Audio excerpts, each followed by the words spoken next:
What is a Wednesday but a day, but a name, but a time? But it's nothing without another episode of Let's Hang Out.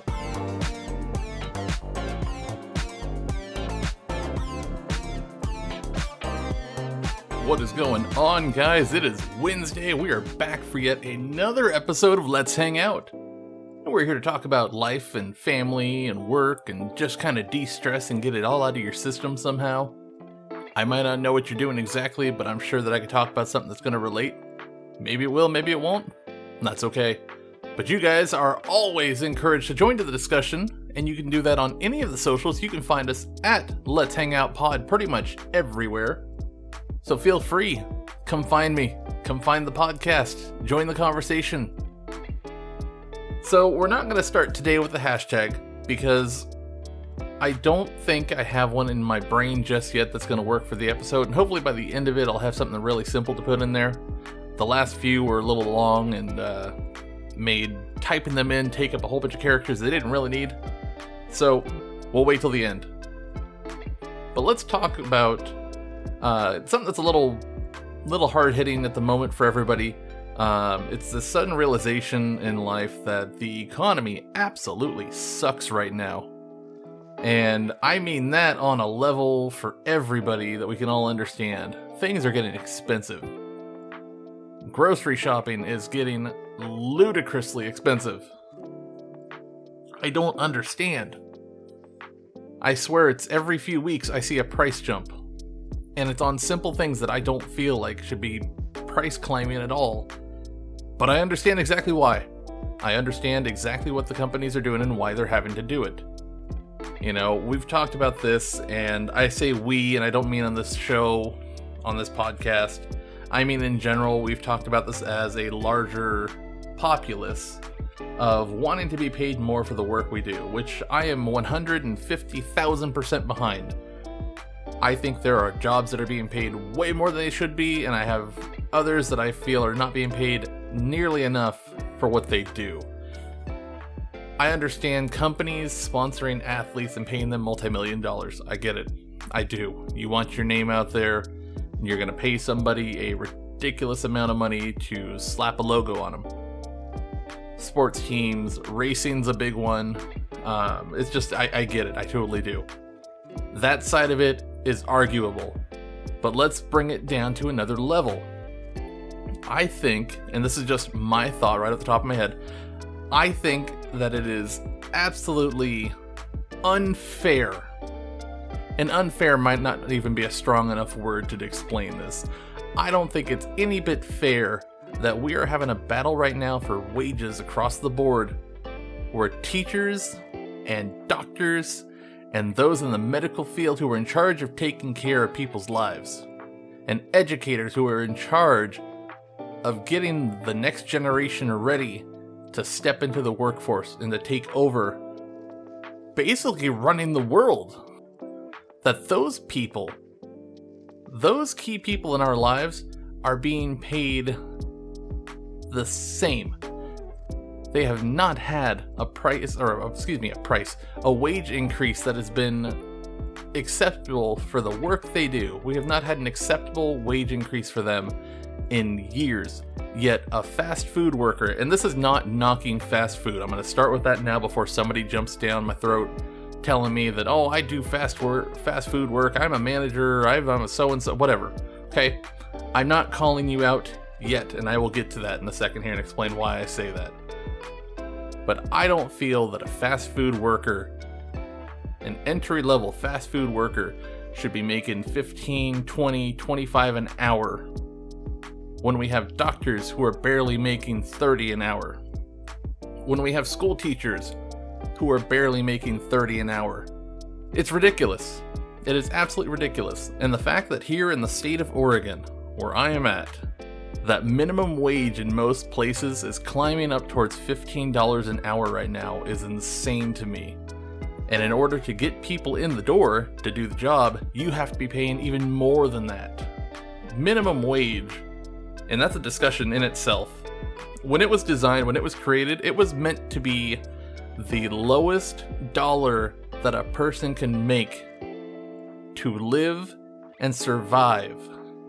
and not just survive going week to week, eating bare minimum and doing bare minimum. Minimum wage was a comfortable wage that a person could buy a home. A single person could live on their own and afford to live on their own, and that's what it was designed to be. It was designed so the government could not create what situation we have now. And I say it's the government's fault, and it may be, it may not be. And before I lose you guys because I said the word government, come back to the conversation for a second. This isn't entirely their fault. This falls back on companies, supply and demand, and fair commerce. This is something where businesses are trying to do their best to make sure that they have enough funds to cover the production of what they're doing and pay their employees. The problem is, again, supply demand and balancing that document of money going in versus money going out and so on. You got to charge more to be able to pay more. You can't pay more unless you charge more and have more. And it's just the cycle. And a lot of people forget that's how things work. But it has gotten so out of hand the last 10 years.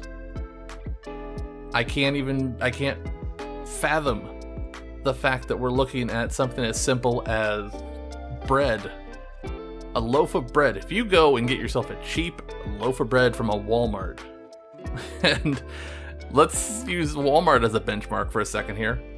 Should be near the bottom of the ladder in pricing, but if you want to go buy yourself a cheap loaf of bread, not on sale anymore, a Walmart brand is going to run you about $1.50. Okay, that's fair. I think $1.50 is a fair price to be paying for bread.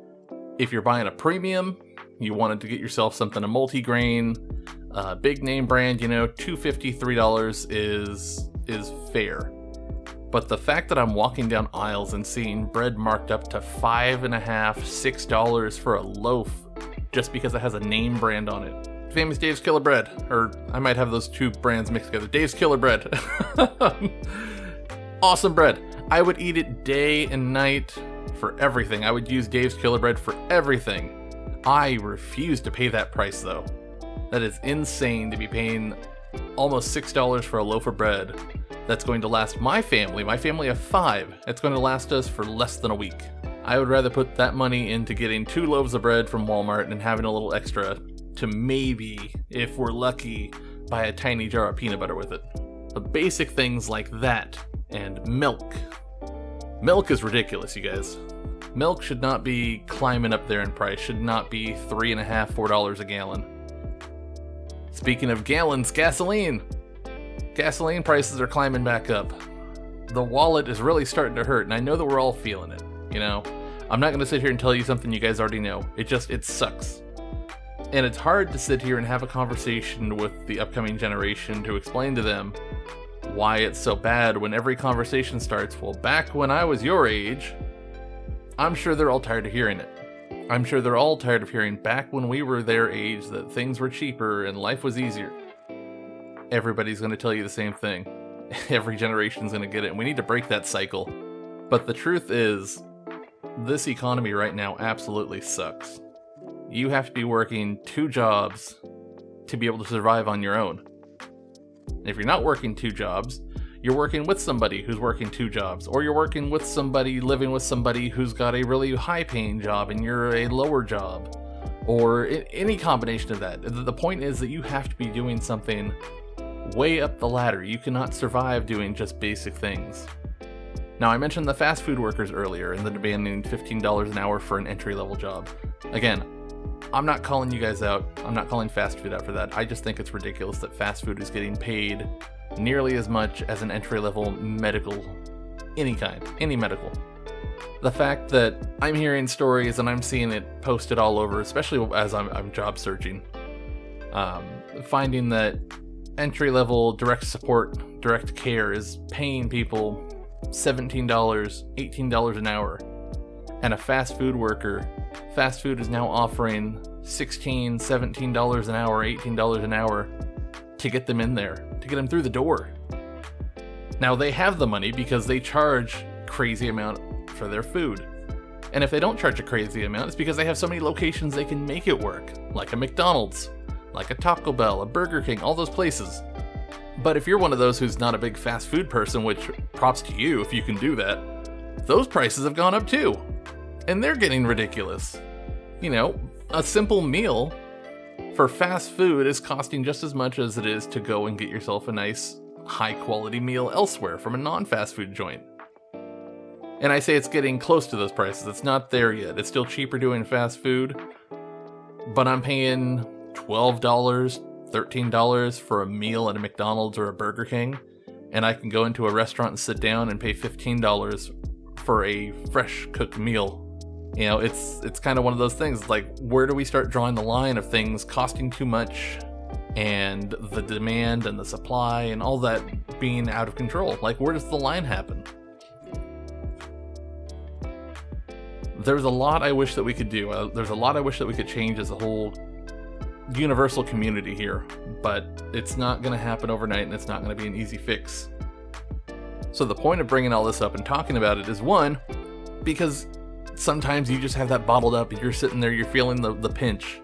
That wallet's not stretching as far as it used to, and everything is starting to dry up, you know? I'm telling you, I'm in the same spot. Our household's in the same spot. We may not be drowning, but the water is starting to get thin for everybody. It sucks. It really does. And I said a little while ago, I'm searching for a job too. I've been a stay-at-home dad for 12 years. It's been the greatest thing I could ever have asked to do. But there's a point, and I've talked to my wife about it for years. You know, I've felt like I'm not contributing enough, and we look at things and how much money we've saved with me staying home, and it worked out great. But now it's to the point that even saving that money is not enough anymore, because everything else is skyrocketing. And I want to be able to live comfortably with my family. I want to be able to do things that they want to do when they want to do it, regardless of what the world is charging us, you know? So in order to do that, I've got to make my changes. I've got to make my sacrifices for things.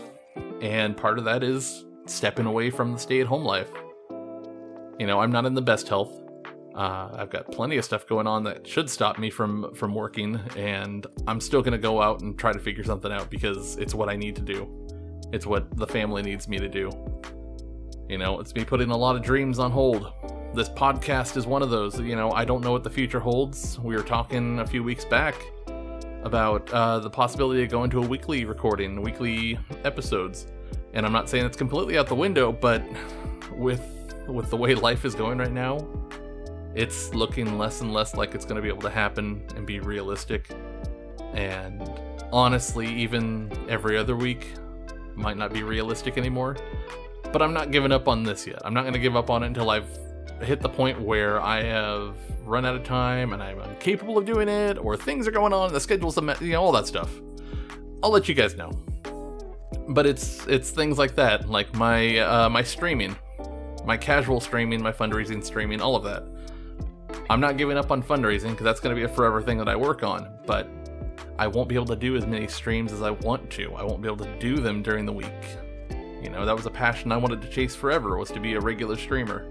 And I've had to stop 3 different times, and I'm about to make it 4. And it sucks to hit that point, you know? We're all hitting a wall. The government is not helping. Businesses are not helping. And the really crappy part about this whole thing is that we hear it all the time too, that businesses aren't hiring and that people don't want to work, and you hear both sides of it. Businesses are hiring. The problem is that people have learned what their worth is. And it's not a problem that people have learned their worth, they just are asking so much more than companies are wanting to pay. And I get that. The other side is that the requirements to get in for an entry-level job require you to have worked 4 years prior to being entry-level. Which, if that confuses you, exactly. That's the problem. It's so incredibly backwards, the whole situation. I made the comment earlier about the back when I was your age kind of thing. So just for comparison's sake here, that I'm not off base thinking this. You know, when I was working at Office Max years ago, when we were doing hiring, I want to say minimum wage had just bumped up to $8, a little over $8, almost $9 an hour. And As a manager, I was making just shy of 13. And that was after working with the company for a while. So we're trying to hire these guys, get them through the door, just over 8. And, I have to bump the rate on everybody. I have to bring everybody up with the cost of living increases and whatnot. But because of where I was at, my rate didn't go up. The guy below me, his rate didn't go up. So now our $12 and $13 managers, and not store managers, just, department heads and operations and things like that. We're still making $12, $13 an hour, but we have cashiers that are coming in making $8, and that's normally what the company hired at minimum wage, or just barely over minimum wage. And with the new minimum wage being $8, that was what we paid the next step up from a cashier, was anybody who was a specialist. And it really sucked at that point to get that, and to realize that cashiers were almost making the same as a manager. But now you're hearing it across the board in every business. Everybody's talking about it. We've got jobs that are lined up for everything now.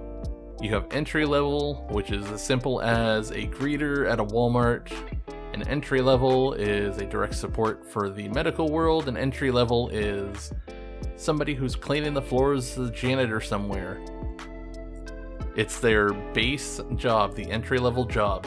The problem is the requirements for that entry level are so drastically different. There are some places in the medical world that will hire direct support, but they want you to have a bachelor's degree to be entry level. Okay, medical makes sense if you have that and you're wanting to climb. But if the job is something as straightforward as you're being hired to take care of somebody in the home, take care of somebody in a facility, take care of somebody in a program, I don't see a bachelor's being a requirement for somebody who's entry. If you were working in a hospital, if you were working in something that had so much more going on, I could get it. But, and I'm trying to keep this as narrow as possible, because a direct support person, the description for them is much larger than a lot of people make it. So I'm talking on a really just kind of baseline thing. But, those requirements, some places require they have a bachelor's, other places don't, Simple requirements like, if you're a delivery driver, you should probably have a license, okay? So we're looking at these guys who want to do something like DoorDash. I've contemplated it, and I was looking up their stuff. And you don't even have to have a license. You just have to have somebody who's willing to drive you around. Like when you go to apply, it says you need to have your driver's license. But if you read further down, and they contradict themselves in their own paperwork, you can have other people drive you. You can have other people doing the deliveries for you.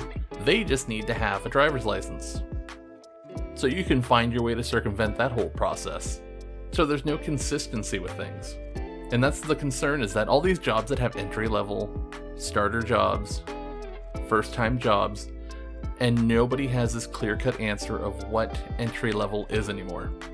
And it sucks that there is also this misunderstanding across the board that managers, because I'm not going to leave the managers out, we all talk about entry level and how they're the guys that are meant to be flipping burgers and turning fries and stuff like that. There are other jobs that are entry level when we think about it, you guys. Get your heads in the right place here. But managers, there's this weird misconception with management. And I'm going to break that down because that's a very sensitive one too. Managers, supervisors. The minute you become a supervisor, the world suddenly seems to think that you have this holier-than-thou placement, that you're a supervisor and anybody below you is literally below you. You are not doing their job. You are now higher than them and you are not supposed to be doing their work. No, that is not how that works. That is not the world we're in.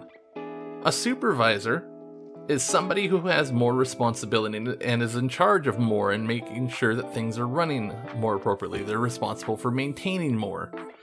That doesn't mean that you are out of the doghouse and not the ones that are going to be cleaning up messes and this, that, and the, like, no, you're still doing that. That's part of the job. Part of working for a business is working together as a team to maintain the business and doing things like cleaning and helping each other out. Somebody's not carrying their weight, everybody suffers. But if nobody's doing the job, nobody, then nothing is getting done. And that's where management, supervisors, also have a discrepancy. They're the ones that become a supervisor, become a manager, and become a boss. They boss people around. They point and they tell people what to do because they don't want to do it themselves. There's a major difference between being a boss and a leader. A leader is going to lead by example. We'll get down there in the trenches and work with everybody. We'll work with those frontline, entry-level jobs and teach them what it is to be a team player. That is a leader. That is somebody who is there for more than a paycheck. And those are the people that we are desperately missing in the world right now. But the economy, the economical side of it, the payroll side, is driving that person away. Jobs are not paying supervisors and managers enough. They are not paying entry-level people enough. And in some cases, they are overpaying their entry jobs and expecting the entries to do so much more. They are expecting their managers to do so much more for so little. The entire economical system is completely messed up, and it sucks across the board. I wish that there was a way for us to get our legislature moving, our representatives in our different states to start working together to fix things, but I think there's more that needs to change, a much bigger change that needs to happen. And unfortunately, until there's a massive change way up the line, I don't think we're going to see an end to this. So while the episode itself, while this one was very much getting things out of my system that I know others have talked about and others have wanted to say out loud, I want this to be a cry for us to rally together, to do better, to be better. It's stressful. This whole time right now, the world is stressing out about every little thing. There are people that are working one job, barely making it. In the next 6 months, I don't know if they're even going to be making it. There are families that are on the verge of making the decision between a roof or food. There are just not a lot of good situations happening. And then, of course, there's layoffs happening all over the place in companies because, again, they've hit the wall where the cost to pay somebody is more than what they're making on their product, and they have to start cutting people down to balance it out. They want to produce more with less. It's not impossible, but unfortunately, where the company is making money, they should be bringing more people in, opening more jobs. But they can't. They can't afford to do that. So, again, this is a cry. This is a rally cry for us to do better. Be better. Take a few minutes when you're sitting there stressed out. Yeah, you might be at your lowest, but I promise you there's probably somebody who's much lower. There's probably somebody out there who is in a much deeper hole than you. What that would be, I don't know. But I want you guys to always just keep that in the back of your mind. We've got to be better for each other. Help out. Be patient. Be understanding of people. Especially those that we're doing the day-to-day work, that are out there doing the jobs that make our lives happen, that make us be able to exist. Your grocery workers, your medical teams, even your fast food folks. If you guys can't afford to do groceries and fast food's your only option, I get it. I do. I'm not knocking you for it. I'm just telling you, and I'm just reminding you, understand that Joe Schmo bringing out your Happy Meal and your bag of food, he might not have gotten to check the bag. Maybe somebody else checked it and handed it to him to bring out. Don't shoot the messenger when he hands you a bag and you're missing food, because it might not have been him checking it. Don't get mad at the cashiers when the cashier scans something and the price is different than what you saw on the shelf. That falls on multiple people. It's okay to be upset, but don't take it out on the cashier whose job is just to scan the products and get you out the door as quickly as possible. There's so much we can do. There's so many different directions to channel that energy and so many different ways to work together. And that's really what we need to be doing, is working together to fix this. So I could go on and on. I could break this down further. I could focus on more things, but I think it's just a good vent to get it out of our system. And maybe that's the hashtag. Economic vent Or Econo-vent. That'll be it. Econo-vent. So you guys, I appreciate you hanging out. I do. This was a hot one. I got on a rant there for a little bit. I caught myself as I was looking at the timer on here. I'm sure we could all do it. If you guys want to talk about it, let's talk too. If this got you heated just hearing it, got you rolling your eyes like, oh my god, I can relate, any of that, if you had a reaction to anything that was talked about in this episode, hit me up on the socials, at Letshangoutpod, hashtag Letshangoutpod, hashtag Econo-vent, and let's talk about this, because we can do better, we need to encourage better, we need to try to encourage others to be better. We need to start working to get this next generation fixing things, because right now our generation is struggling to make it happen. We may not live through it to see it, but the next generation can definitely get it better for the next, and so on and so forth. But that's it for me, guys. I'm out of here. I will catch you guys on the next episode. I don't know when that's going to be. It might be a week, might be 2. I'll keep you guys posted on things on all the socials. If you guys want to find me on my personal stuff, you know where to look. Twitter's the best place to go. I will catch you guys on the next episode. Have a wonderful rest of your day, week, next week. I'll see you when I see ya.